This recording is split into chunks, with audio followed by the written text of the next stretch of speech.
Muito bem, senhoras e senhores. Boa noite a todos. Boa noite a todas. Espero que eu esteja sendo ouvido e que não tenhamos nenhuma falha na transmissão. Caso haja algum problema na transmissão, eu peço que vocês me avisem aqui pelo chat ou que a Amanda me avise pelo áudio. Estou entendendo que, como ninguém avisou nada, está todo mundo escutando, certo? São 19 horas e 1 minuto de sexta-feira, dia 10 de julho. Então, novamente, boa tarde a todos e a todas.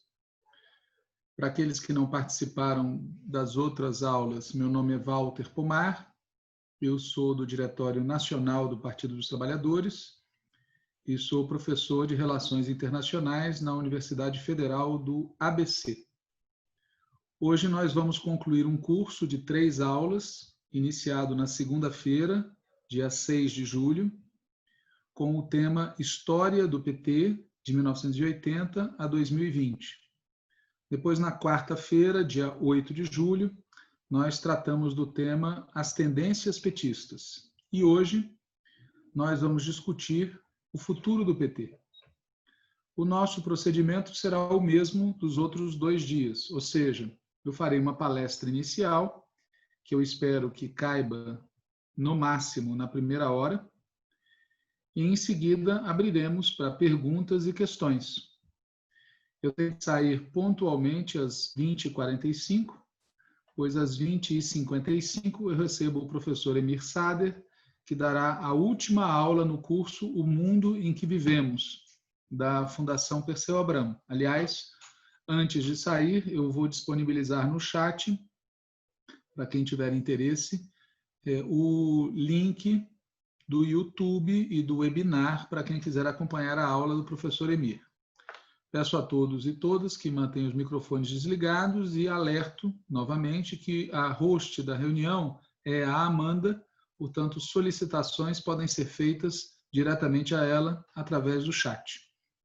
Sem mais, então, vamos começar.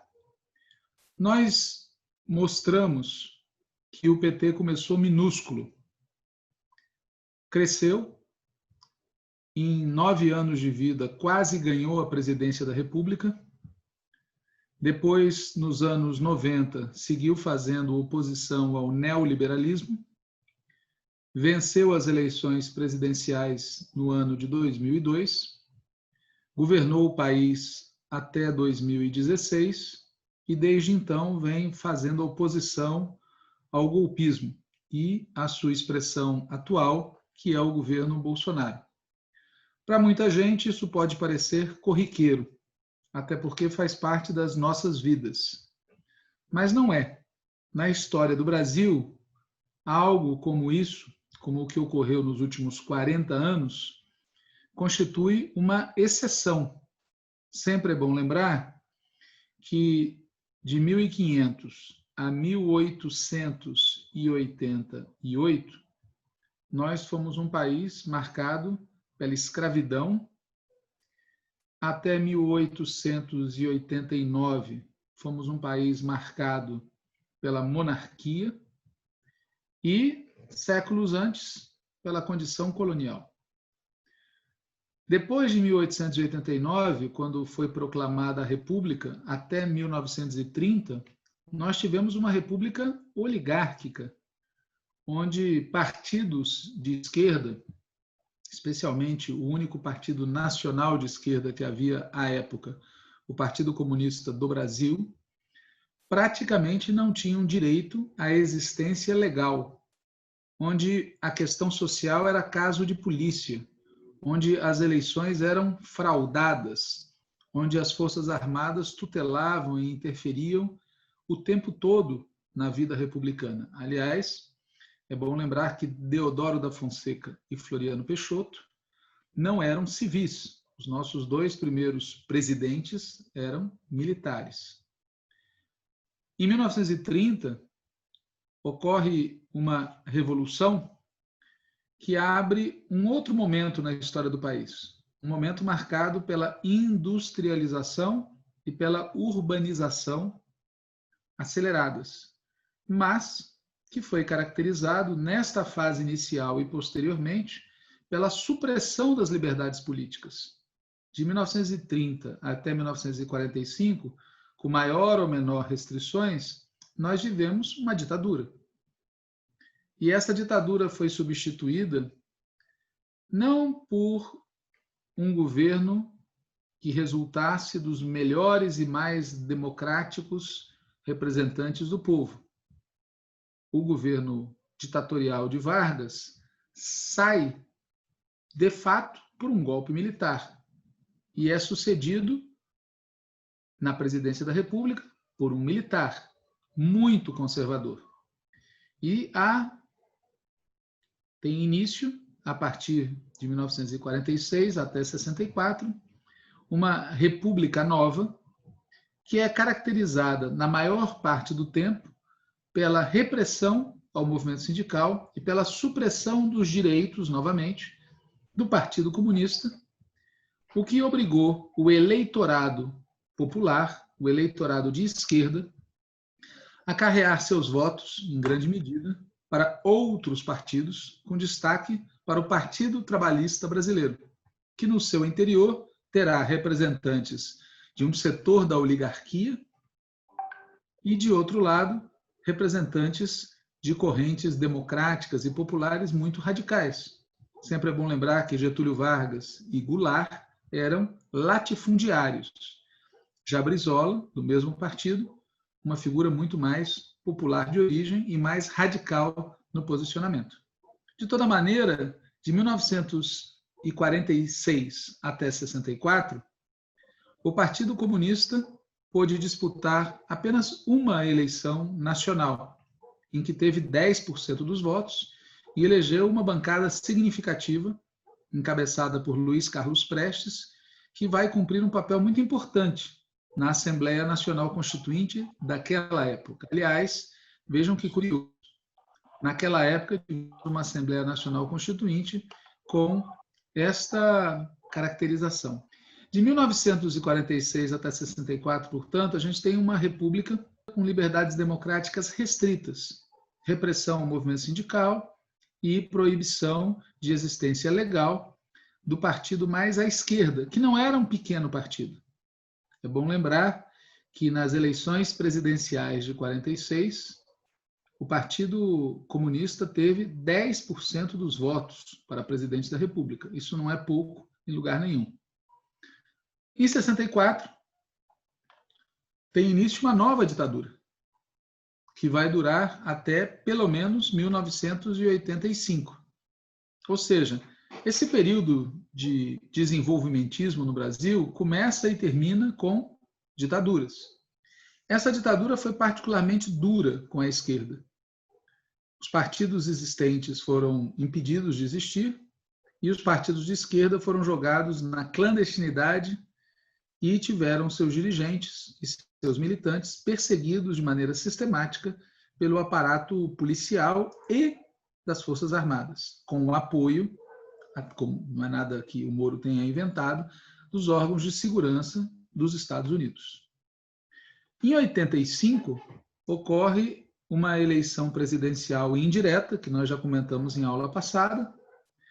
Tancredo é eleito, mas quem toma posse e preside o país é José Sarney, e a transição se arrasta até 89, nas eleições presidenciais, que Lula perde, mas que politicamente constituíram uma imensa vitória.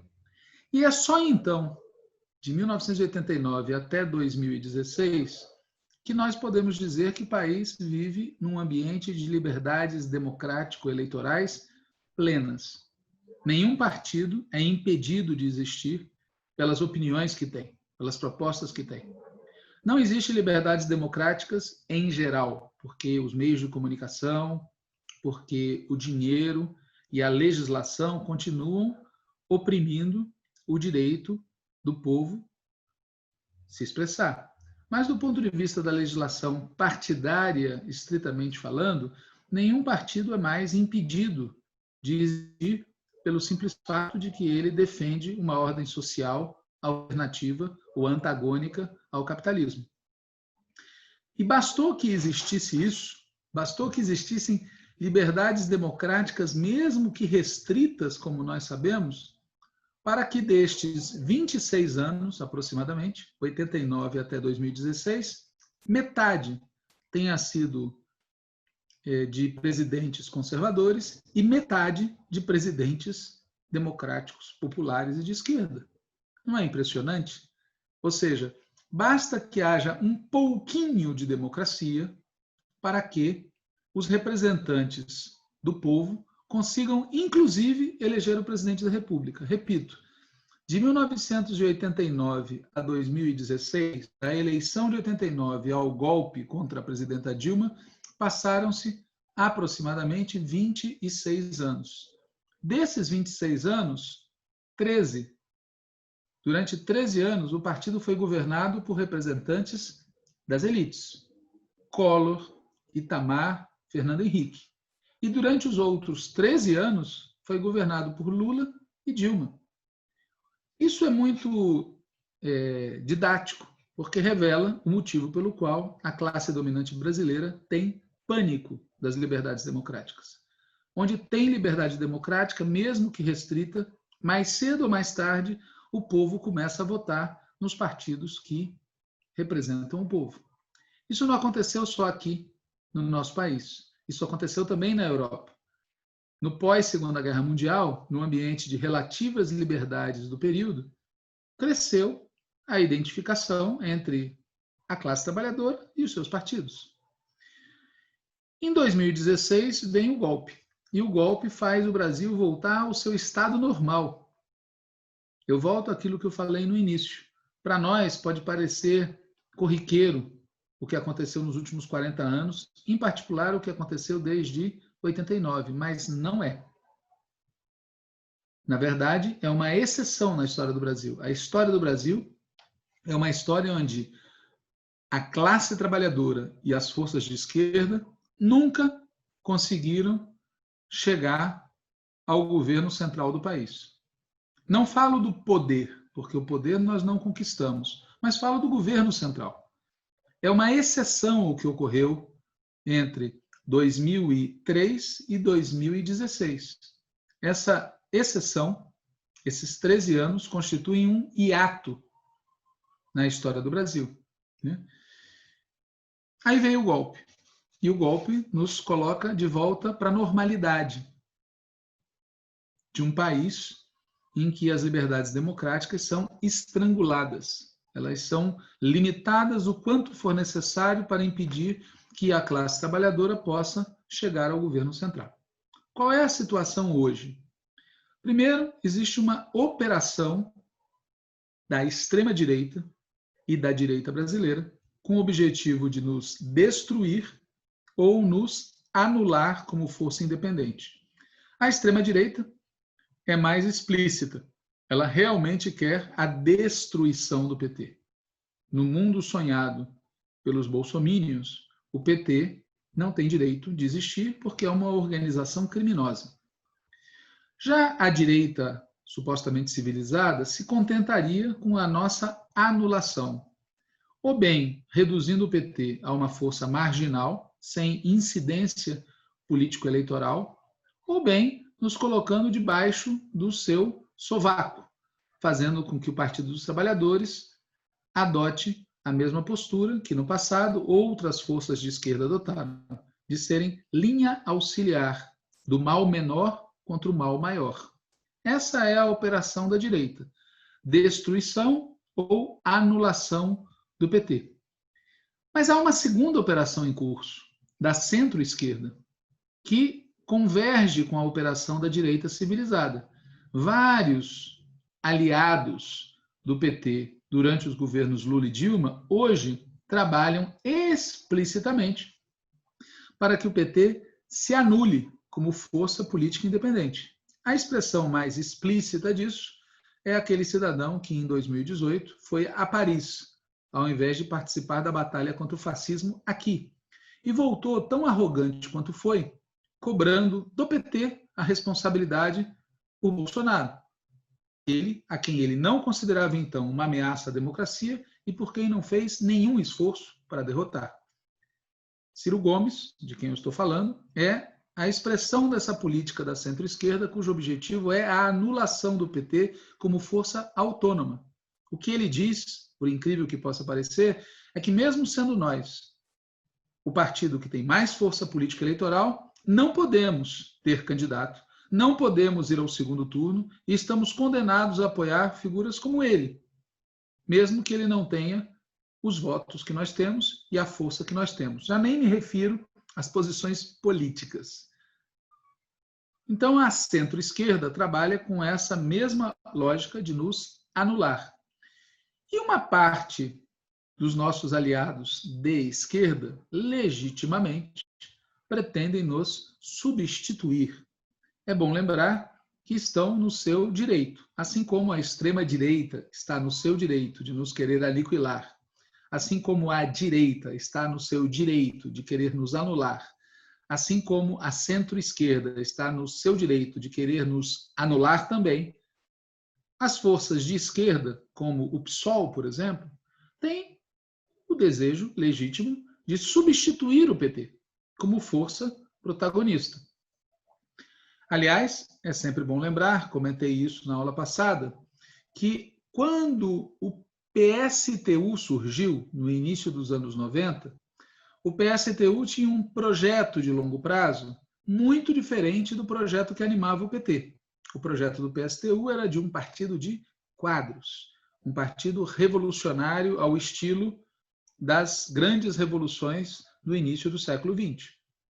Já o PSOL, quando surge no início deste milênio, por volta de 2003, 2004, surge explicitamente com o objetivo de ser um PT sem os defeitos do PT. Claro que algumas pessoas maldosas dizem que ocorre com o PSOL o contrário. Ele tem os defeitos e não tem as qualidades do PT. Mas isso é maldade pura de pessoas sem amor no coração. Seja como for, é óbvio que à esquerda, na esquerda, existem forças que querem substituir o PT e têm direito de lutar por isso da mesma forma como o PT, ao surgir, deslocou outros protagonistas. Vamos lembrar que Lula, em 89, disputou cotovelo a cotovelo com Leonel Brizola sobre quem iria ao segundo turno. E ali, para Brizola, foi, em certo sentido, a última oportunidade de fazer aquilo que os militares lhe negaram em 64 e 65 com o golpe.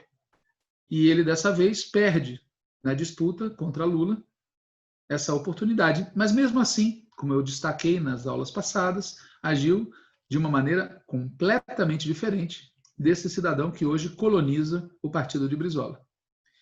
Mas, além desses problemas que eu citei, do que a extrema-direita, a direita, a centro-esquerda e a esquerda têm na queda de braço com o PT, nós também enfrentamos muitos problemas internos.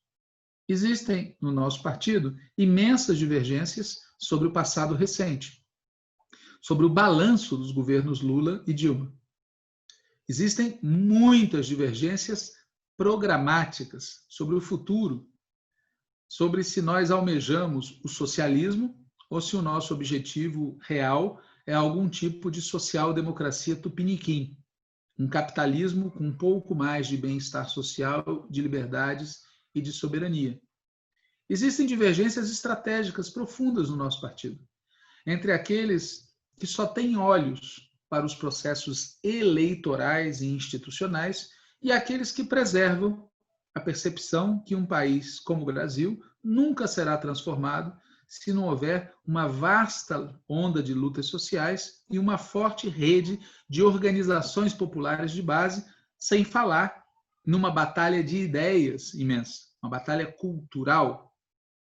Existem divergências táticas, como fica claro na discussão sobre o Fora Bolsonaro, anteontem, e como fica claro ainda hoje.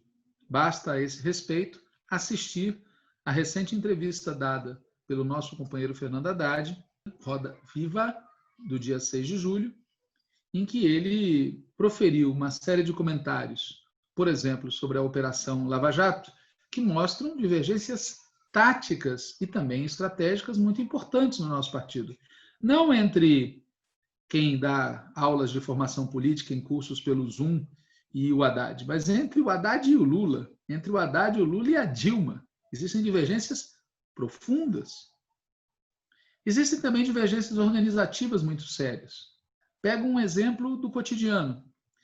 O Partido dos Trabalhadores conseguiu, em parte por pressão da esquerda, em parte pelas circunstâncias, que se proibisse o financiamento privado das campanhas eleitorais e passou a existir um fundo público para as campanhas eleitorais. Existe uma polêmica hoje no partido sobre como distribuir esses recursos. E há uma verdadeira cooperativa de parlamentares que acham que eles devem decidir como distribuir, se não todo, pelo menos uma parte desses recursos. É uma visão de partido que nos aproxima do PMDB e dos partidos tradicionais, em que a direção do partido, o partido enquanto tal, cumpre um papel secundário. E o papel essencial é cumprido, ora pelos parlamentares, ora pelos governadores. Se vocês virem cidades ou estados administrados pelo PT e por outras forças de esquerda, vocês notam como o poder real no partido muda do partido para a chefia de governo. O que parece ótimo e natural enquanto o governo dura. E depois se verifica uma armadilha, porque acaba o governo e com ele acaba também o partido. Poderia citar outras divergências organizativas, mas todos aqui devem conhecer tantas quanto eu. Além disso, há inúmeros problemas regionais, geracionais e de outras naturezas, conflitos os mais variados dentro do nosso partido, que em circunstâncias normais de ascensão, para usar uma expressão que espero não choque ninguém, sairiam pela urina, mas que neste ambiente de cerco, de crise e cerco, podem custar muito caro. Então, todos esses problemas que eu citei, mais o cerco que nós sofremos, geram uma preocupação muito grande. Mas, na minha opinião, nada disso seria tão grave se não houvesse um outro problema de fundo, que muitas vezes é esquecido no debate sobre o futuro do PT. Veja, a explicação de fundo, a explicação mais profunda, mais essencial, mais determinante, para que a gente perceba o motivo pelo qual o PT é um caso de sucesso, ou seja, é um partido que, surgido em 1980, 22 anos depois, vence a presidência da República, nadando contra a maré internacional nos anos 80, lutando contra o neoliberalismo nos anos 90 e preservando uma parte importante dos seus compromissos populares de origem. Só se explica isso, só se compreende por que isso foi possível devido à classe trabalhadora brasileira, às suas lutas. E quando eu falo de classe trabalhadora, eu não estou falando de uma abstração, eu estou falando de todas as formas de expressão das lutas sociais, populares, democráticas, libertárias nas últimas décadas. É essa a seiva, é essa a base da força do Partido dos Trabalhadores. É isso que explica que nós tenhamos chegado tão longe como nós chegamos. E qual é o problema? O problema é que se a nossa força provém da classe trabalhadora, é preciso perceber que a classe trabalhadora mudou profundamente nos últimos 40 anos. Para começo de conversa, setores importantes da classe trabalhadora nunca foram conquistados por nós. Nunca. Nos melhores momentos eleitorais do nosso partido e nos piores momentos eleitorais do PSDB, eles chegaram a ter 35% dos votos, na sua imensa maioria, votos de trabalhadores e de trabalhadoras. Sem falar aqueles, em torno sempre de 20% do eleitorado, que não compareciam para votar. Além disso, além desses setores que nunca foram conquistados por nós, setores importantes da classe trabalhadora, que num determinado momento, mais exatamente entre 2006 e 2010, se aproximaram do PT, a partir de 2011, começaram a se afastar de nós. A eleição de 2018 foi muito representativa disso. uma parte do nosso eleitorado não compareceu para votar. E uma parte do nosso eleitorado foi votar no candidato fascista. Somando esses dois setores, com aqueles que nunca haviam votado em nós e com aqueles que nunca haviam votado, nós temos um pedaço importante da classe trabalhadora. Não são apenas setores médios ou essa minoria muito minoritária que é a burguesia brasileira. E a isso tudo se soma, para além do instrumento de medição eleitoral, um fato mais grave. Setores profundos, extensos, importantes da classe trabalhadora foram cooptados culturalmente pela extrema-direita. Claro que isso não é uma novidade na história desse país. Aqui, da onde eu estou falando para vocês, o estado de São Paulo, nós tivemos líderes populistas de direita, como Jânio Quadros, como Paulo Maluf, muito poderosos, que durante anos disputaram influência com o PT na hegemonia sobre a classe trabalhadora. Porém, com a chegada da extrema-direita no período Bolsonaro, somado ao fundamentalismo pentecostal, nós estamos diante de um fenômeno novo, do ponto de vista cultural. Além disso tudo, ou seja, além da classe trabalhadora ter mudado, além de alguns setores da classe nunca terem sido conquistados por nós ao longo desses 40 anos, além de setores que foram conquistados por nós e se afastaram, além daqueles que foram cooptados política, eleitoral e culturalmente pela extrema-direita, há um outro elemento, que é a nova classe trabalhadora. Ou seja, nova no sentido de ser nova de idade e nova no sentido de ter se integrado recentemente à condição de classe trabalhadora, inclusive por conta das políticas adotadas pelos governos Lula e Dilma. Estes setores, alguns deles, nunca chegaram a nos conhecer direito. Veja, nós estamos em 2020. Quem nasceu em 2000 começou a prestar atenção no mundo numa época em que o PT era governo. Essas pessoas, que são uma parte importante da classe trabalhadora, não conheceram o PT da oposição à ditadura, não conheceram o PT da oposição à transição conservadora, não conheceram o PT da oposição ao neoliberalismo, só conheceram o PT governo. E isso tem um impacto muito grande na percepção, na imagem que as pessoas constroem a nosso respeito. E é importante dizer que nós não estamos falando só daqueles que, de fora do PT, nos olham. Também uma parte importante dos atuais filiados ao PT se filiaram depois de 2003. Conhecem o PT, governo, e agora na oposição depois de ter sido governo. Não conheceram como nós fizemos para chegar lá.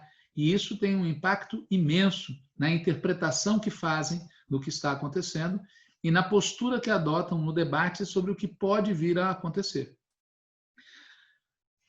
Isso tudo que eu citei até agora é agravado pelo fato de que houve mudanças sociológicas, ou seja, nós não estamos diante do mesmo tipo de trabalhador. Não estamos diante de trabalhadores mais jovens que fazem a mesma coisa que seus pais ou seus avós faziam. É diferente disso. A classe trabalhadora no final dos anos 70 correspondia a um país que ainda era predominantemente industrial.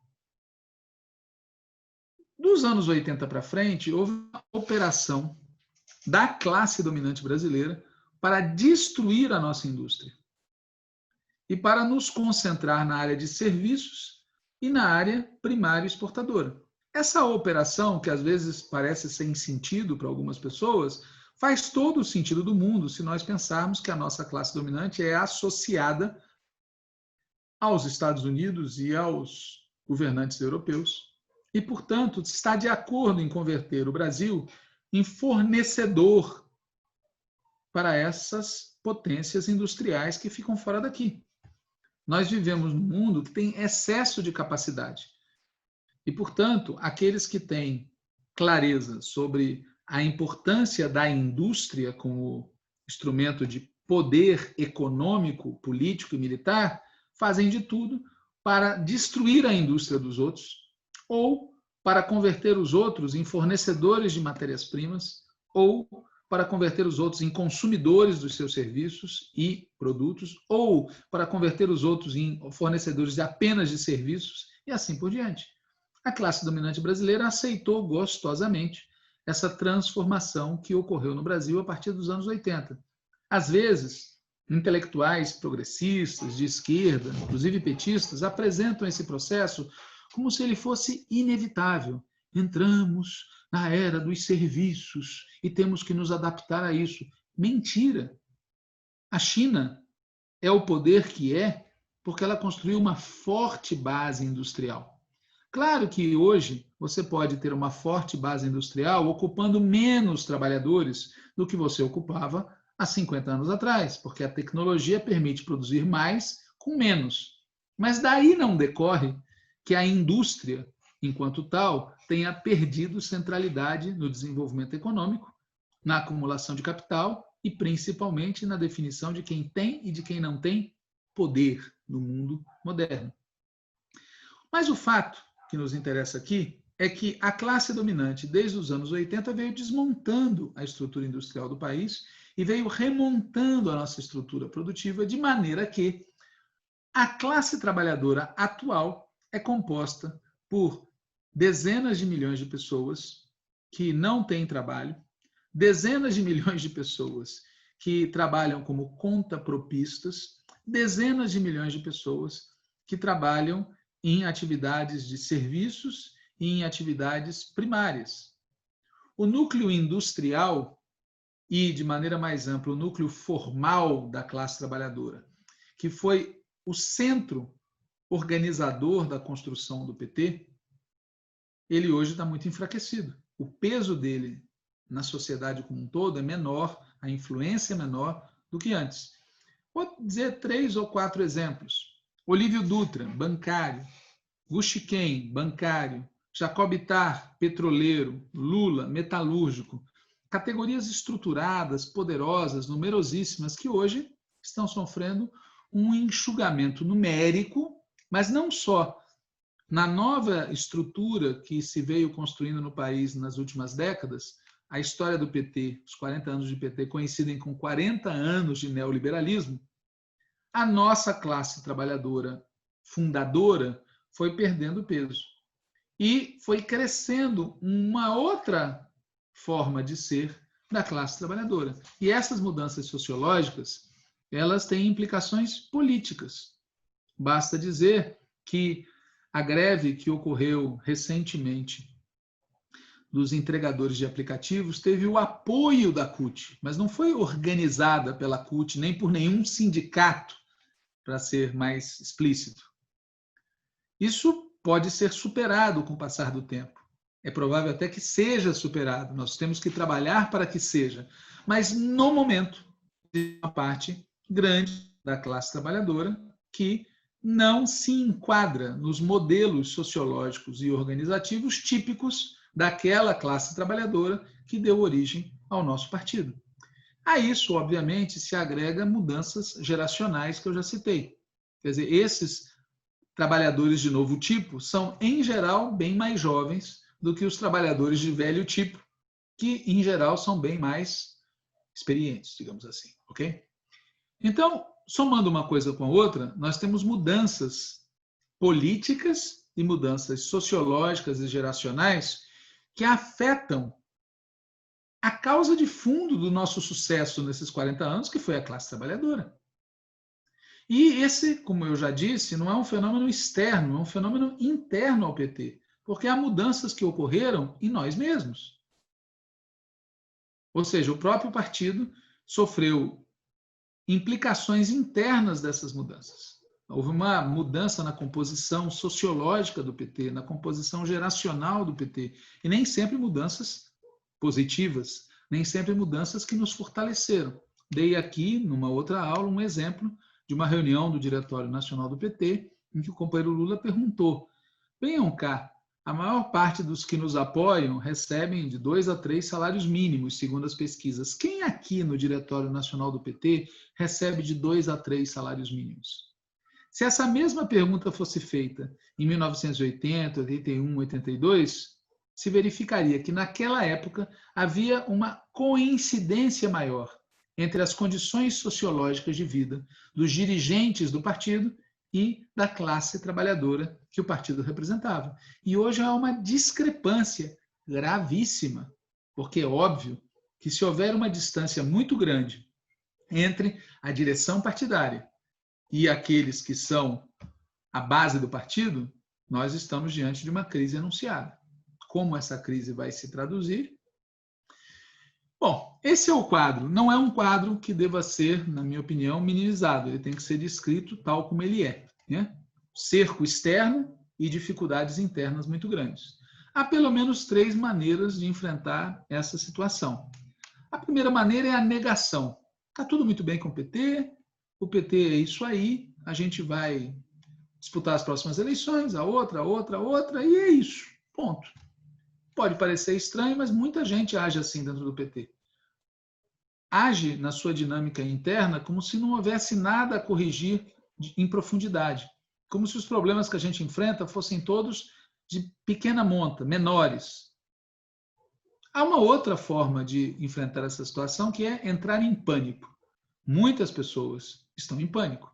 Algumas pensam em abandonar o PT, abandonar a militância, entram em parafuso, não sabem o que fazer, se recolhem no mutismo, se isolam no seu quadrado e ficam esperando para ver o que vai acontecer do lado de fora. Há uma parte importante do nosso partido que também manifesta esses sinais de pânico, de pessimismo, como se fosse uma tragédia anunciada contra a qual não há nada o que fazer. Uma terceira maneira de enfrentar essa situação é pôr a razão para funcionar. Ou seja, é observar o que está acontecendo e discutir o que pode ser feito frente a essa situação. A razão nos aponta a fazer o quê? A enxergar o contexto em que nós estamos atuando e se perguntar se o contexto em que nós estamos atuando exige ou não um partido ao estilo do PT.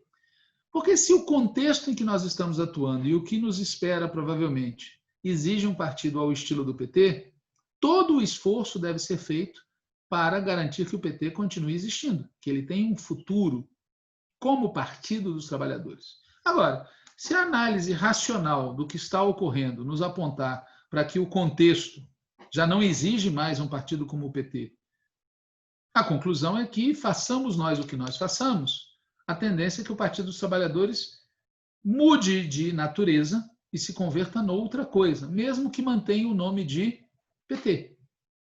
Notem que o bom senso e a observação histórica dão a certeza de que o PT vai continuar existindo. A discussão não é se a legenda vai continuar existindo ou não.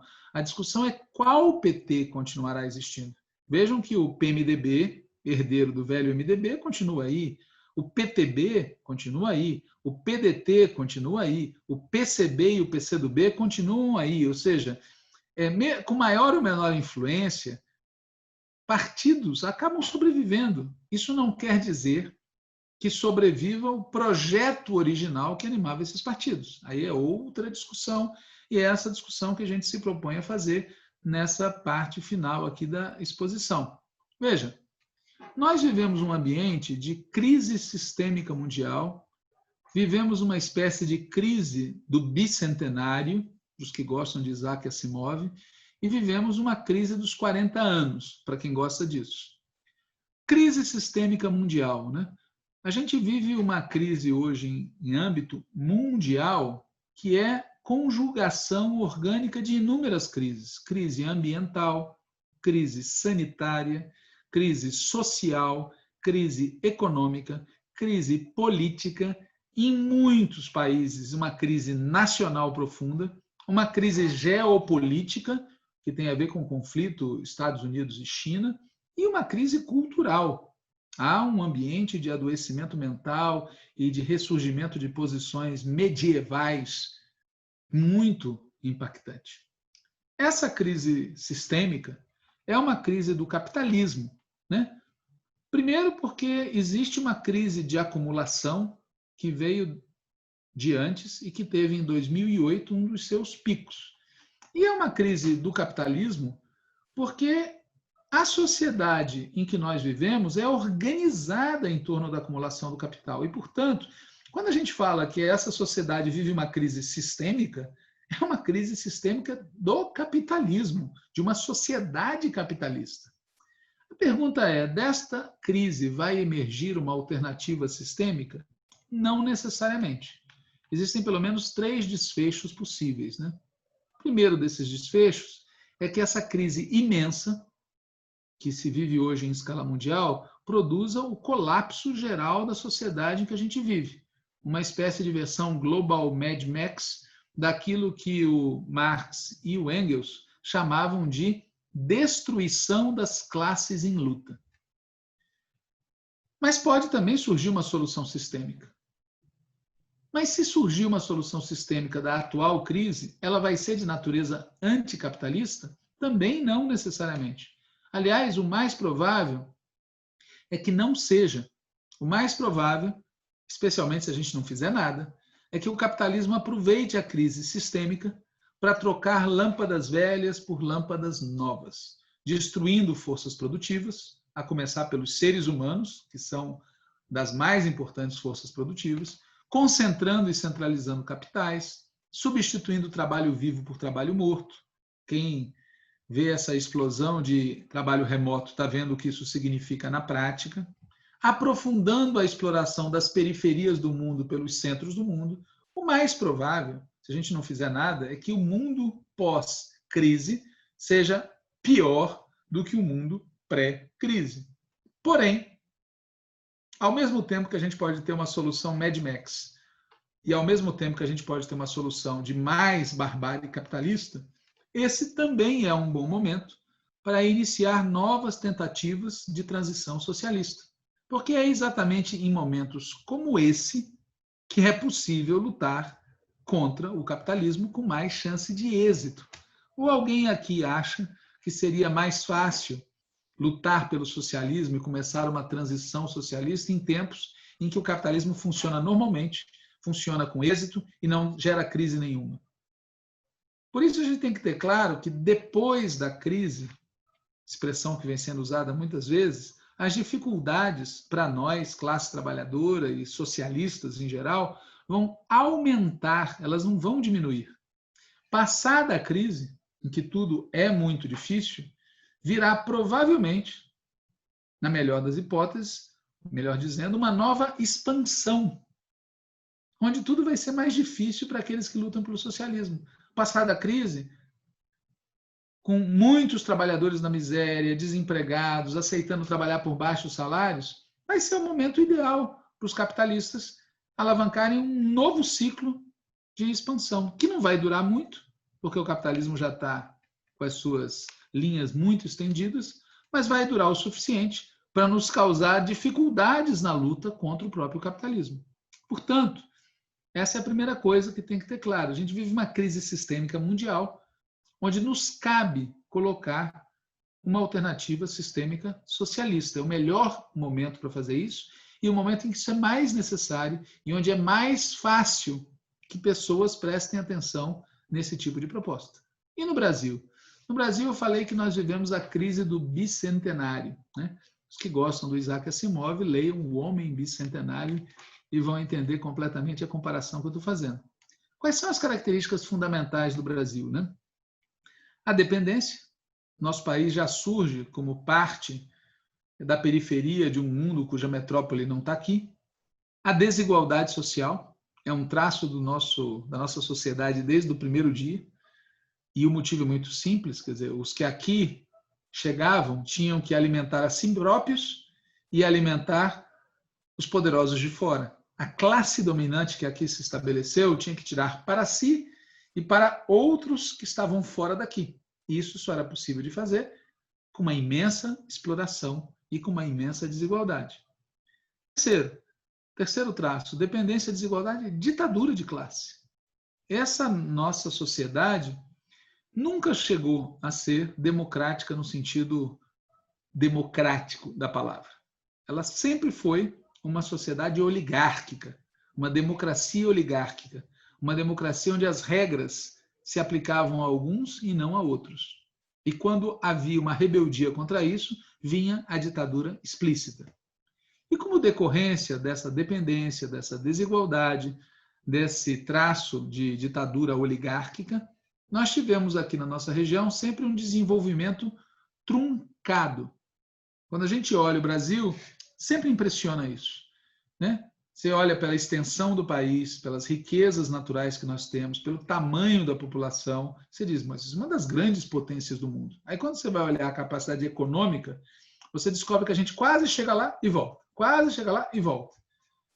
Porque, na verdade, a dinâmica do nosso desenvolvimento, se levada até o fim, nos colocará em choque com as potências metropolitanas. E para ganhar esse choque, será preciso mobilizar o povo. E para mobilizar o povo, será preciso garantir igualdade e democracia. E o preço da igualdade e da democracia para a classe dominante é reduzir os seus lucros. Mais vale não fazer nada disso, não correr risco algum, se manter associado à classe dominante e manter os lucros. Por isso, o desenvolvimento que o nosso país obteve em 5 séculos sempre foi abaixo do potencial, porque a classe dominante não tinha, não tem e nunca terá interesse num desenvolvimento que mereça esse nome. Porque, repito, para garantir esse desenvolvimento, ela terá que entrar em choque com as potências metropolitanas. Ela só vencerá esse choque se mobilizar o povo, só mobilizará o povo se houver igualdade e liberdade. E, óbvio, isso custa caro. E melhor não pagar essa conta e correr esse risco. Por isso, o desenvolvimento truncado. Qual é a natureza e o motivo, então, da crise que nós vivemos hoje? Porque isso tudo que eu falei são traços permanentes. O motivo da crise é que dos anos 30 aos anos 80, para pegar um exemplo recente, havia uma espécie de universo em expansão. Portanto, havia como empurrar os problemas econômicos sociais com a barriga. Havia miséria no Nordeste, era possível migrar para o Sudeste. Havia expulsão de agricultores da região sul do país, era possível ir para a fronteira agrícola do Norte. Havia perdas ali, havia ganhos acolá. A dinâmica de crescimento econômico que o Brasil viveu dos anos 30 aos anos 70 permitiu que se empurrasse com a barriga os problemas sociais. E para fazer uma imagem clara, por mais pobre que você fosse, havia uma expectativa de que o seu filho viveria melhor do que você e o seu neto viveria melhor do que você. Pois bem, hoje há um universo em retração. Nós estamos voltando aos anos 20 do século 20. Nós estamos desmontando, destruindo. E quando o universo está em retração, casa que não tem pão, todo mundo reclama. Alguns têm razão, outros não, mas todo mundo reclama. Ou seja, não é mais possível, como foi no passado, empurrar com a barriga os problemas. Eles precisam ter solução. Qual é a nossa alternativa? A alternativa da classe dominante já está clara. Já nos anos 90, o Fernando Henrique Cardoso, que hoje posa de democrata, falava dos inempregáveis. Em 2020, esse cavernícola que nos preside fala, e daí? No fundo, eles estão falando a mesma coisa. Para o Brasil ser convertido numa nação primária exportadora, é preciso que milhões de brasileiros e brasileiras que vivem nas grandes cidades e que eram uma população que fazia parte de uma economia industrializada de grande porte, é preciso que essas dezenas de milhões de pessoas sejam tiradas do mapa. Ou, se você quiser falar de outro jeito, colocadas no mapa da fome. Ou, se você quiser falar de outro jeito, tá certo? E daí? É disso que nós estamos falando quando a gente fala do projeto da classe dominante para o Brasil. Mas qual é a nossa alternativa? Existem dentro da esquerda e dentro do PT duas opiniões em relação a isso, pelo menos. Existem mais, mas eu vou simplificar em duas. Existem aqueles que, no fundo, defendem voltar aos anos 80. Ou seja, voltar ao modelo proposto pela Constituição de 88. Um modelo em que você criava uma risca no chão, não eliminava de lá para trás as desigualdades, mas dizia, daqui para frente, se o país crescer, vai ter que distribuir. E o crescimento e a distribuição se farão em condições de liberdades democráticas mínimas.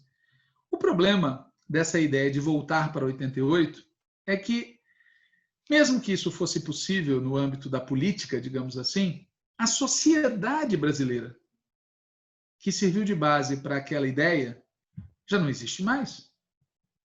Para que volte a existir uma sociedade como aquela, é preciso que haja reindustrialização, é preciso que haja saltos tecnológicos, é preciso reconstruir as cidades, é preciso reduzir o peso ou eliminar o peso do oligopólio financeiro na economia nacional.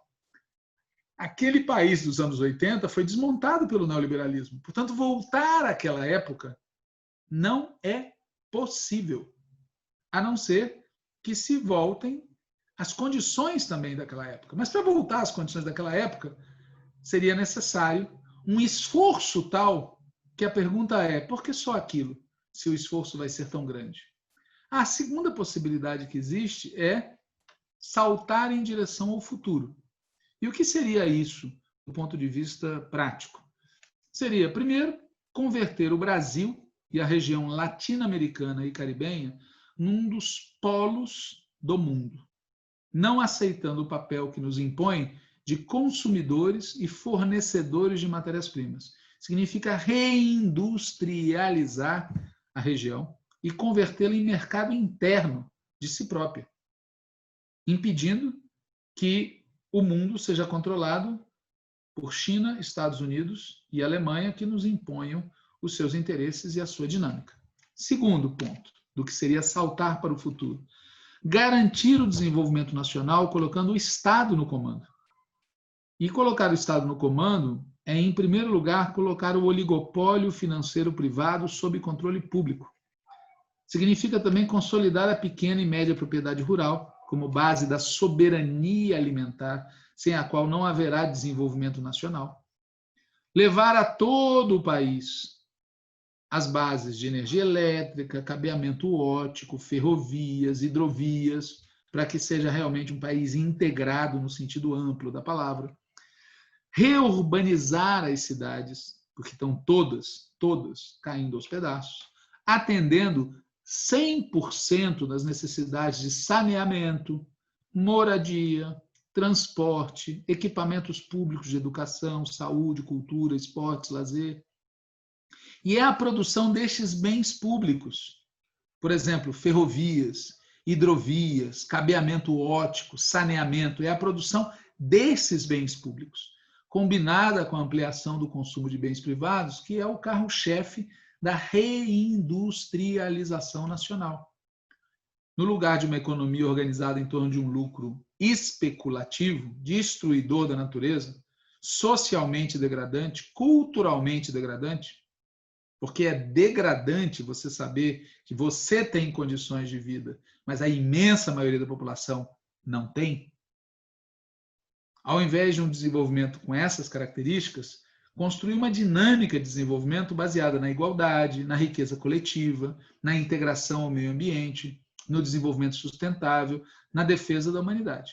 Terceiro ponto, edificar um estado de bem-estar social, de verdade, que nunca tivemos aqui, financiado através do imposto progressivo e da tributação pesada das grandes heranças e dos milionários, garantindo saúde, educação universal, gratuita e pública, garantindo a retomada dos empregos com direitos trabalhistas. É falso dizer que os empregos sumiram na atual situação, especialmente com as atuais jornadas de trabalho e com a classe dominante podendo fazer o que quer. Mas podem voltar em outras condições sociais e econômicas que podem ser recriadas.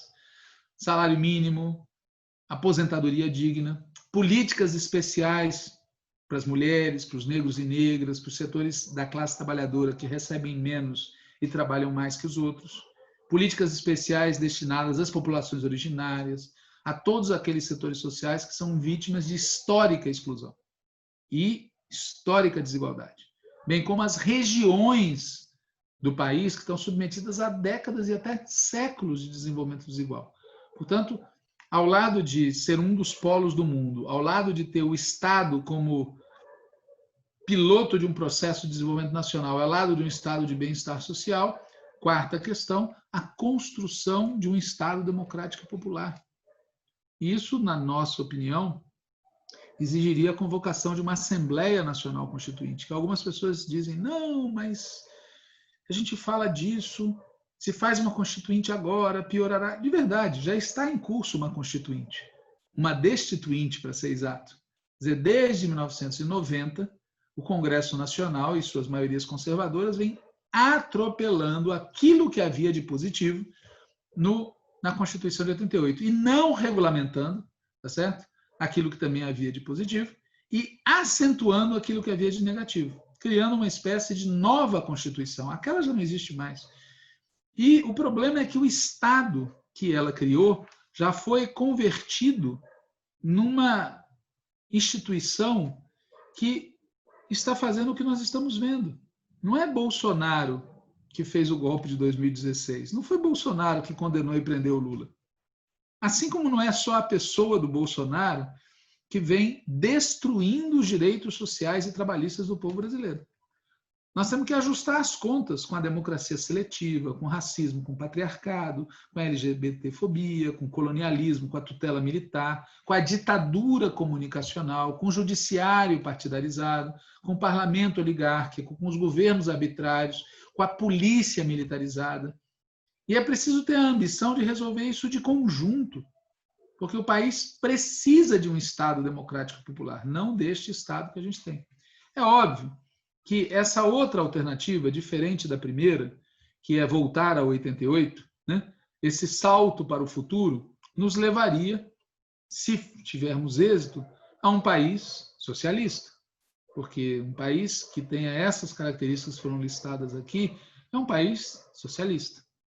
Um país onde existirão relações capitalistas de produção, mas onde a dinâmica do conjunto da sociedade vai estar obedecendo a outro tipo de orientação, uma alternativa sistêmica para uma crise sistêmica. Quando a gente olha para isso, que seria o plano ideal, a pergunta óbvia é, essas questões exigem protagonismo da classe trabalhadora? As duas exigem. Tanto os que defendem voltar a 88, quanto os que defendem saltar para o futuro, sabem que, em ambas situações, só teremos êxito se houver protagonismo da classe trabalhadora. E o protagonismo da classe trabalhadora se manifesta de variadas formas. Movimentos sociais, disputa de ideias, sindicalismo, mas também precisa de organizações partidárias de massa. Ou seja, existe lugar no cenário que a gente vive hoje e no futuro, tanto pensando em derrotar o governo Bolsonaro, mas também pensando numa alternativa de médio prazo, existe necessidade e lugar para a classe trabalhadora e para um partido de massas. Em outras palavras, para algo igual ou parecido com aquilo que é o Partido dos Trabalhadores. É por isso que, quando a gente discute o futuro do PT, a postura que a gente deve ter, na minha opinião, aqui nessa atividade, é que a gente deve fazer todo o esforço para que o PT esteja à altura dessa situação vivida pelo mundo, pelo Brasil e pela classe trabalhadora.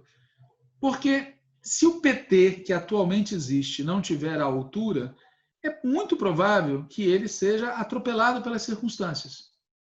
E é muito provável que ali na frente tenha que ser criado algo muito similar ao que é o PT hoje, que enfrentará os mesmos problemas que nós enfrentamos ao longo da nossa história.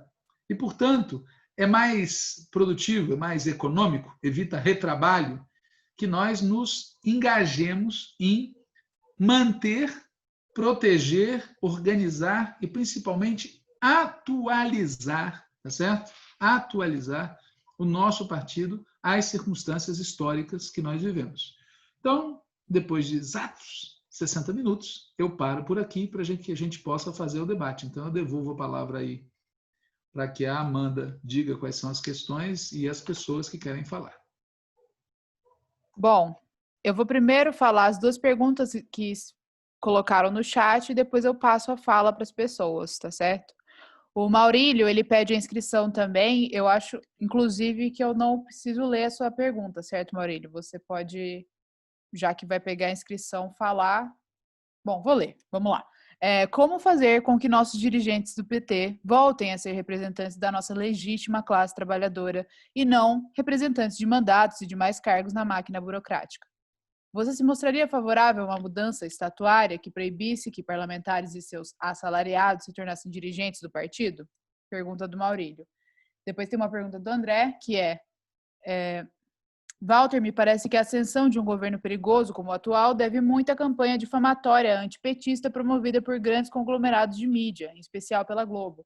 Nesse cenário que você caracterizou como adoecimento mental, quais seriam estratégias práticas para combater frente à opinião pública todo esse bombardeio, que chega às raias da lavagem cerebral? E aí, o Maurílio está inscrito, e eu vou pedir para a gente se ater às falas de 3 minutos, por favor, e depois a gente passa para as próximas pessoas. Maurílio, pode ir. Cadê o Maurílio? Uai. Eu acho que ele falou que era só pergunta escrita mesmo, amor. Ele colocou assim, inscrição e pergunta, mas enfim, vou passar para a seguinte pessoa e depois a gente volta caso ele aparecer. Elias, por favor, 3 minutos. Estão me ouvindo, beleza? Primeiro, boa noite a todos, né? Agradecer a organização do curso aí ao Walter por ter compartilhado esses 3 dias conosco aí, foi muito esclarecedor. E a minha pergunta é o seguinte: eu estou atualmente morando no Paraná, eu sou de Juiz de Fora, mas atualmente moro no Paraná, faço mestrado na Universidade Federal do Paraná em bioenergia, e eu moro estritamente na região oeste. Então, aqui na região oeste é um polo do agronegócio muito forte, é muito produtor de grão, enfim, todos eles, né, conseguiram um protagonismo muito maior nas épocas do PT, todos, sem exceção, financiamento do BNDES, enfim, vários programas que foram criados, linhas de crédito e tal. Todos, sem exceção. Assim como eu posso dizer, eu acho que a grande maioria dos empresários brasileiros, assim, né? A minha pergunta é, por que essas pessoas detestam esse tipo de governo? Se a gente olhar por uma ótica egoísta, né, que eles visam somente o lucro, eles lucraram absurdamente nessas épocas, né? Então, por que eles ajudaram a destruir? E o governo que agora está, né, eu acho que luta contra eles, né? Visto que tem acontecido que alguns países têm pensado em colocar alguns embargos para produtos brasileiros, né? Então, assim, governos como o do PT são bons para eles porque dão, né, assim, rentabilidade financeira, enfim, né? Então, por que essas pessoas são tão contrárias a esse tipo de governo se resumirmos o bom governo só ao lucro, se ele é bom para elas, né? Agora é o Daniel, por favor. Tá, eu queria fazer... Primeiro, obrigado, Walter. Foi um curso muito bom, eu gostei muito de ter participado. Queria fazer algumas considerações. Primeiro, mas em relação à questão eleitoral, estamos em ano eleitoral, né? Enfim, mas já para 2022, a primeira coisa que eu notei aqui sobre o cirismo, né? Que parece que é uma coisa que não existia anteriormente a 2018, né? Que hoje parece que é uma coisa que se tornou palpável, né? Uma coisa que existem seguidores do Ciro. E como isso afeta o PT eleitoralmente? Esse segundo ponto é sobre o PSOL. O PSOL também parece estar em pleno crescimento, né? Quase dobrou a bancada em 2018, e tem um apelo para os jovens, elegeu 4 mulheres, 5 mulheres, aliás, em 2018, né, para o Congresso Federal, 2 mulheres negras, todas 4 mulheres abaixo de 40 anos, jovens. Então, assim, tem essa questão geracional que você mencionou. Eu queria saber como você tocou um pouco na questão do PSOL, né? Eu não sei também se foi com ironia ou não, eu não consegui entender o seu posicionamento em relação ao PSOL. Mas também em relação às eleições desse ano, sobre alianças, né? Eu vi recentemente que o PT, como o PDT e o PCdoB também, estão apoiando a pré-candidatura e a provável candidatura do Edmilson em Belém, né, que já foi prefeito de Belém pelo PT, né? Em outras prefeituras também, parece que tem algumas bem encaminhadas, né? Alianças entre PT, PSOL e PCdoB, principalmente, e PDB, PDT em alguns lugares. E finalmente, só rapidamente, eu queria saber sobre sua opinião sobre como você vê um avanço progressista nos Estados Unidos, né, iniciado pelas duas campanhas presidenciais primárias, né, do Bernie Sanders lá, que parece que, para mim, na minha opinião, foi um sucesso extraordinário, com propostas, inclusive, bastante... para a saúde, por exemplo, propostas de abolição do sistema privado de saúde. Então, são propostas bastante radicais, né, entre aspas, mas coisa que não existe em lugar nenhum do mundo fora, enfim, sei lá, talvez Vietnã, China, Cuba, etc., né? Mas isso acontecendo dentro dos Estados Unidos. Ele teve um apoio popular gigantesco, né? Eu queria saber, são essas as minhas questões. E só uma sugestão / solicitação, se é que é possível que aconteça um dia. Eu gostei muito dos seus comentários sobre a geopolítica global e tal, e talvez propor um curso futuramente sobre isso. Só uma sugestão. É isso. Obrigado. Obrigada, Daniel. O Benizário fez uma pergunta aqui no chat: como enfrentar a tática meramente eleitoral e construir um partido que, de fato, busque sua estratégia. E, em seguida, é o Pablo inscrito. Por favor, Pablo. Obrigada.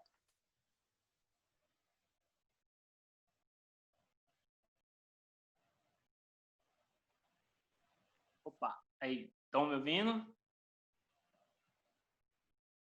Tá ouvindo? Sim. Sim? Ah, beleza. Então, eu queria levantar são três pontos aqui. Gostaria de saber se esse período que o PT teve no poder, né, se a gente pode fazer assim, um paralelo com o mesmo movimento, voltando até a linha paralela,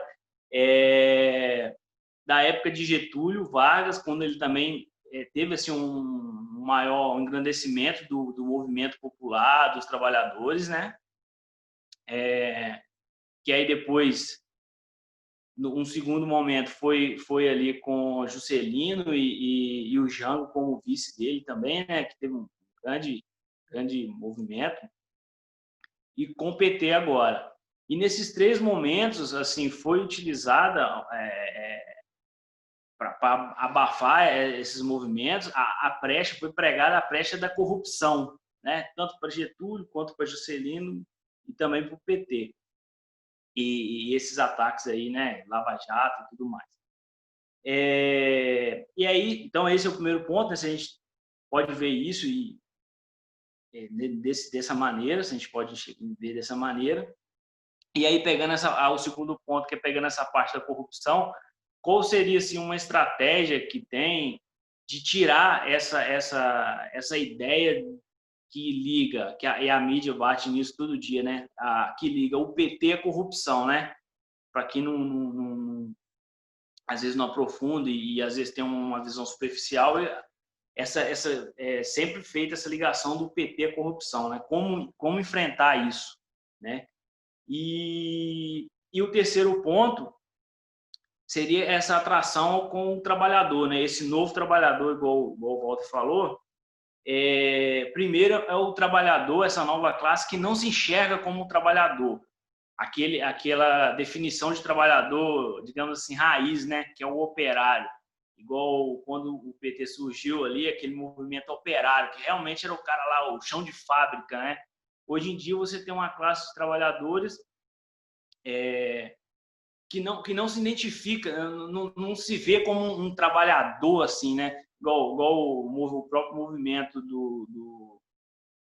nos entregadores aí de aplicativo, né? Às vezes a pessoa assim não se enxerga como um trabalhador, né? Às vezes utilizam aí como empreendedorismo, empreendedor, né? Alguma coisa assim, mas a pessoa não se enxerga como trabalhador. E também essa questão da ascensão da classe trabalhadora durante o período de governo do PT, essa parte do trabalhador que não se enxerga como trabalhador, né, pelo jeito que ele vai trabalhar, até mesmo essa relação desse teletrabalho, porque a pessoa em casa é muito mais difícil de você mobilizar, igual teve a greve lá histórica, né, do Lula lá no ABC. Então fica muito mais difícil de você mobilizar essa mão de obra sendo distribuído em núcleos, né? Como que é feito, como vai ser esse desafio de mobilizar essa mão de obra? Fábio, travou de novo. E só para avisar que já está indo para os 4 minutos, mas pode continuar a sua pergunta. Já vou encerrar. Então, assim, além desse trabalhador que não se, como mobilizar esse trabalhador que não se enxerga como trabalhador e o que teve ascensão na época do PT, que está ganhando um pouco mais de 2 ou 3 salários mínimos, também não se achar como uma classe trabalhadora ou uma classe operária, que ele depende dessa mobilização, entendeu? Tranquilo. O Mascarenha perguntou, Walter, tem dias que eu fico muito pessimista com o futuro do PT, porque parece que o eleitoralismo e a desconexão da direção do partido das bases ficou grande demais para se reverter. Em que sinais podemos nos apegar para manter acesa a esperança vermelha do PT? Uau! Mariante, agora é você. Por favor, gente, se apresentam antes de começar a fala e 3 minutos, por favor. Seguimos. É isso. Boa noite, companheiros, companheiras. Sou o Paulo Mariante, sou militante do PT de Campinas e queria agradecer a oportunidade aqui de assistir a aula e queria perguntar para o Walter, tentando ser o mais objetivo possível. Eu sou filiado ao PT desde 81 e acompanhei ao longo do tempo como militante. Sempre tive uma posição que não era uma posição identificada com os setores majoritários do PT, mas a minha impressão é que depois de 95, no processo de eleição do Zé Dirceu, e a partir dali a construção desse modelo do PED e uma série de outros mecanismos e ferramentas, dialogando até com uma pergunta que foi feita anteriormente, se tornou quase que uma estratificação, assim, uma cristalização de uma maioria que parece, como diria aquele grande ministro do trabalho do Collor, o tal do Magri, imexível. Eu pergunto isso porque acho que assim, a gente está tentando aí fazer uma luta política, defendendo um PT que consiga, né, cumprir as tarefas que ele tem que cumprir, que não tem outro partido no Brasil para cumprir essas tarefas. Eu queria que pudesse comentar um pouco isso, que a impressão que dá é que o modelo que foi criado, ele estrangula o partido nessa possibilidade de uma militância viva que derrube certas situações. Vou dar um exemplo, assim, para mim foi em São Paulo, capital, a indicação do Tato como candidato, assim, uma ducha de água gelada no inverno do Rio Grande do Sul. Obrigado. Agora é a fala do Gabriel. 3 minutos e se apresentar, por favor. Bom. Ele acabou de colocar no chat a pergunta dele, Amanda. Ah, perdão, eu estava... não, peraí, ele mandou só para mim, eu vou mandar para você. Obrigada, Paula, aí pela assessoria da turma. Tá me mandando aqui, tá, 8h45, você tem que sair. Gente, eu vou encerrar as inscrições, porque precisamos responder essa quantidade de perguntas, e a pergunta do Gabriel é: diante da atual alienação política da nossa antiga, nova classe trabalhadora, o que poderia ser implementado para atingir a consciência do povo e criar uma cultura política popular e mais participativa? Qual a relação do partido com as diversas organizações e movimentos sociais? Gabriel, de São Tomé das Letras, Minas Gerais. Depois é a Thelma. Por favor, Thelma. Boa noite a todas e todos. Sou Thelma, aqui de Brasília. Eu queria que o Walter, né, primeiro parabenizar mais uma vez, e gostaria que o Walter falasse um pouco sobre a questão do lulismo, né? Porque a gente está falando aqui, né, para onde que vai o PT, e eu acho que a gente precisa entender, né, porque todo mundo, principalmente quem não conhece o PT, e a gente tem na sociedade essa história do lulismo. Então, assim, qual que é o tamanho desse movimento? Ele existe? Como é que o PT se movimenta com isso? Porque e qual que é a importância, né, talvez esse lulismo nos rumos do partido, né? Se há essa interferência mesmo. E uma outra coisa, uma outra questão é como é que a gente aproveita o momento histórico, né, para organizar o povo, para que a gente rompa, né, com essa lógica sistêmica que você colocou aí. Então, se a gente está nesse momento, como é que a gente, enquanto partido, né, enquanto movimento, a gente organiza o povo para romper com isso? Que forma, sendo que a gente está de uma forma tão fragmentada? Obrigada. Perdão, gente. E agora é o Thiago e última inscrição. Então, arrasa.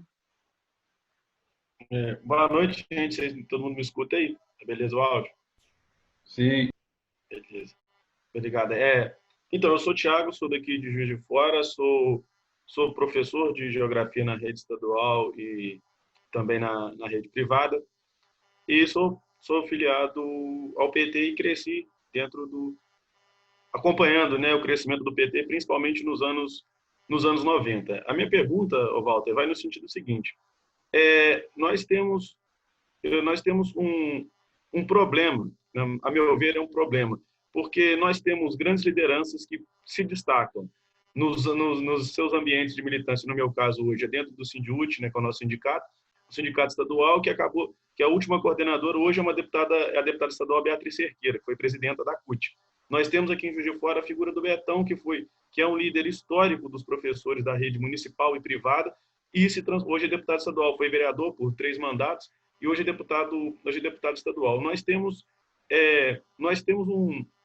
eu não sei identificar perfeitamente se é um problema, mas como que pensar daqui para frente, essa é objetivamente a minha pergunta, como a gente pensar novas formas de conseguir, por exemplo, trazer essas classes, fazer com que as novas classes trabalhadoras se sintam representadas, se organizem, sendo que a gente tem uma fragmentação muito grande hoje nessas classes, e para a gente formar uma liderança e ela chegar a se constituir como o que eu vou chamar aqui de um movimento político que possa ter representatividade, ter força política, isso demanda um tempo muito grande, né? Até essa pessoa se tornar, ou esse movimento se tornar conhecido como uma figura que vai representá-lo. Como a gente vai, o nosso desafio, né? Como vamos enfrentar isso, formar essas novas lideranças daqui para frente, com tanta fragmentação no mercado de trabalho, com tantas categorias tão fragmentadas, e como que a gente faz para que não haja esse personalismo, né, das figuras, né, que nós teremos sempre uma figura que vá nos representar, né, e acabar delegando as funções para essa figura, um movimento passa a existir, ou um sindicato passa a ter força só a partir do momento que aquela figura participa disso. Essa que é não sei se eu fui claro, se eu consegui ser claro, sabe? Mas essa aqui é a minha grande questão para o que fazer daqui para frente, né? Porque nós estamos perdendo, o que eu venho observando é que nós estamos perdendo essa capacidade de discutir, essa capacidade de formar uma massa mais crítica, né? E que isso se reflita num momento, numa atuação política maior. Muito obrigado. Pai, você acha que tem um momento para mais uma pergunta? Tá, então, Geraldo, por favor, 3 minutos. Geraldo não está vendo o som. Melhorou? Sim. Bacana. Boa noite, Walter, companheiros, companheiras. Muito feliz em estar acompanhando essa reunião hoje. Não pude acompanhar as outras, mas fiz questão de hoje estar aqui. Saudar todos e todas. E, Walter, nós, após a eleição do Bolsonaro, nós tivemos uma ofensiva muito grande do ultraliberalismo sobre os direitos da classe trabalhadora. É um negócio sem precedentes. A ofensiva e a voracidade da ultradireita é algo impressionante, né? E a nossa capacidade de resistência, por várias razões também, muito pequena. Nós tivemos uma reforma da Previdência, reforma trabalhista, em cima de reforma trabalhista, e a resistência a isso, nós temos, aí vem a minha pergunta, que realinha um pouco aquilo que a gente tinha em 89, em 88, na disputa contra o Collor, a primeira disputa à presidência do Lula, que era um campo democrático popular. Um pouco no Congresso isso já aparece muito nitidamente. Se você for pegar os resultados das tais disputas no Congresso, ela vai indicar algo ali em torno de 22% a 25%, que são exatamente aquele campo democrático popular que a gente disputou a eleição em 88. E eu acho que ele tem uma certa expressividade, não é pouca coisa você partir de 25%, 23%, 24%, 25%. É possível resistir. Agora é necessário ter uma estratégia que dirija esse campo para que ele possa ganhar hegemonia na sociedade. E a pergunta que eu queria te fazer hoje há um esforço muito grande, a gente tem visto em vários debates, que o PT está tentando fazer, por meio da Fundação Perseu Abramo, que é de apresentar um programa para o Brasil, para o desenvolvimento nacional. Como é que você está vendo esse movimento? Qual que é o fôlego que ele tem para a gente poder fazer essa disputa de hegemonia na sociedade a partir do que está sendo construído pelos companheiros lá da Fundação Perseu Abramo, para que a gente consiga dar uma cara à esquerda para disputar contra essa ultradireita tão reacionária que a gente está vivendo aí. É isso, um abraço. Acho que agora você pode e deve responder todas as perguntas. Você quer que eu mande o link do Sim. curso? Bom, pessoal, são 19 questões que eu anotei aqui e eu tenho 20 minutos. Então, vamos lá. Geopolítica. A Fundação Perseu Abramo realizou e está concluindo hoje, a partir das 9 horas da noite, um curso intitulado O Mundo em que Vivemos. Muitas aulas, elas já estão disponíveis no YouTube da Fundação, e quem quiser assistir a aula de hoje, que é com o professor Emir Sader, pode acessar pelo link que a Amanda vai colocar, ou já colocou aqui no chat do Zoom. É aberta a aula, pode entrar pelo YouTube ou pelo webinar, que é aquela sala privada de YouTube. Segunda questão, Estados Unidos.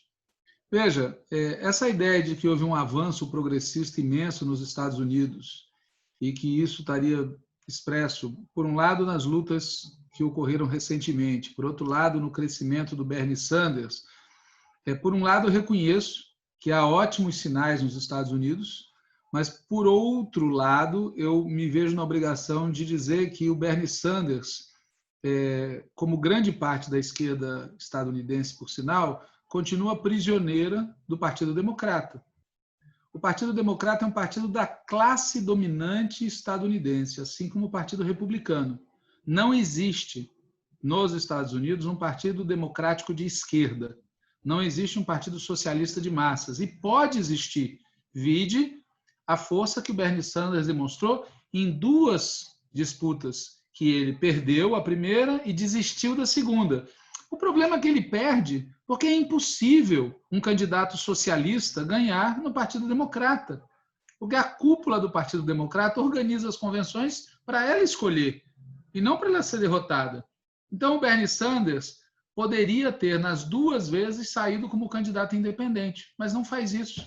Sempre prisioneiro da ideia de que, no limite, nós vamos ter que votar num democrata para derrotar o republicano. Resultado, eternamente subordinado à lógica de um setor da burguesia estadunidense. E o mais grave, um setor que é odiado pela chamada classe trabalhadora branca dos centros industriais da ferrugem dos Estados Unidos, que preferiram votar no Trump, porque identificam o Partido Democrata com o neoliberalismo. Então, a esquerda nos Estados Unidos tem pela frente o desafio de se transformar em força autônoma. Enquanto não fizer isso, enquanto não tiver um partido de esquerda de massa nos Estados Unidos, a gente sempre vai ficar com a impressão de que podia ter levado e não levou. Nós podíamos ter ganho a eleição do Trump com o Sanders. Com a Hillary Clinton, nunca. E se ganhar com Biden, ninguém se iluda.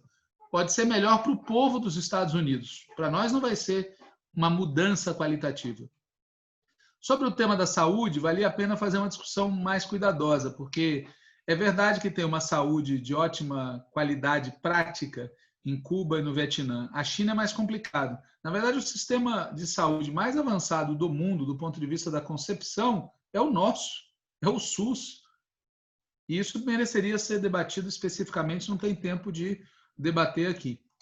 Por que a maioria dos empresários brasileiros detesta o PT? Né? Se olhar apenas o lucro, eles teriam ganho nos governos. Bom, primeiro, partes.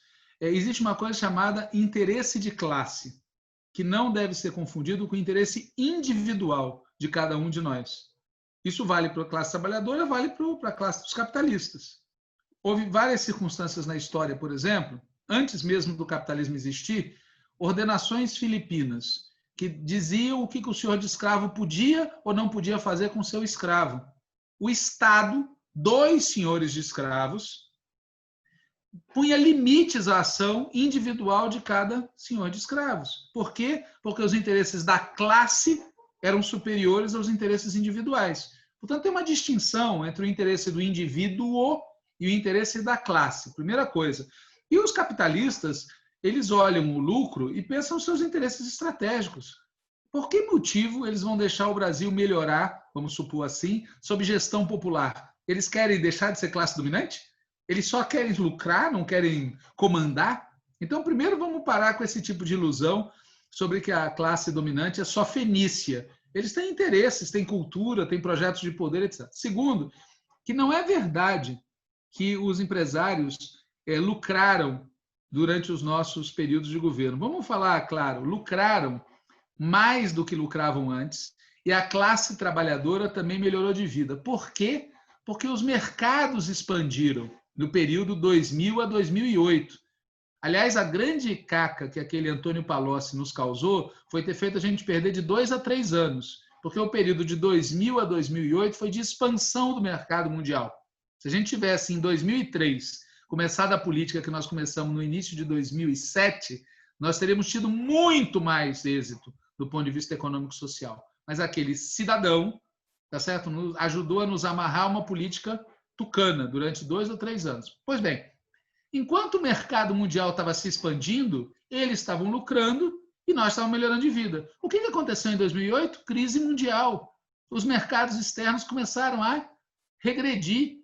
Portanto, não era mais possível manter aquela situação de antes. Ou bem, ia ter que cortar pesado as melhorias sociais, ou bem, os capitalistas iam passar a lucrar menos. E foi isso que eles pressionaram de 2011 a 2014, para que os governos do PT cortassem na própria carne. Em parte, eles conseguiram, mas não conseguiram o suficiente. E por isso, em defesa dos seus lucros presentes e futuros, eles foram para cima. Porque eles sabiam que na contração geral do mercado, ou bem eles voltavam ao normal, que é superexploração, ou bem eles iam perder.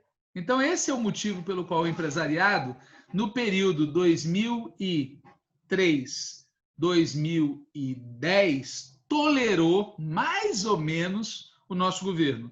E é por isso que, a partir de 2011, e em especial a partir de 2014, a classe dominante foi para o golpe. Porque, de fato, a mudança na situação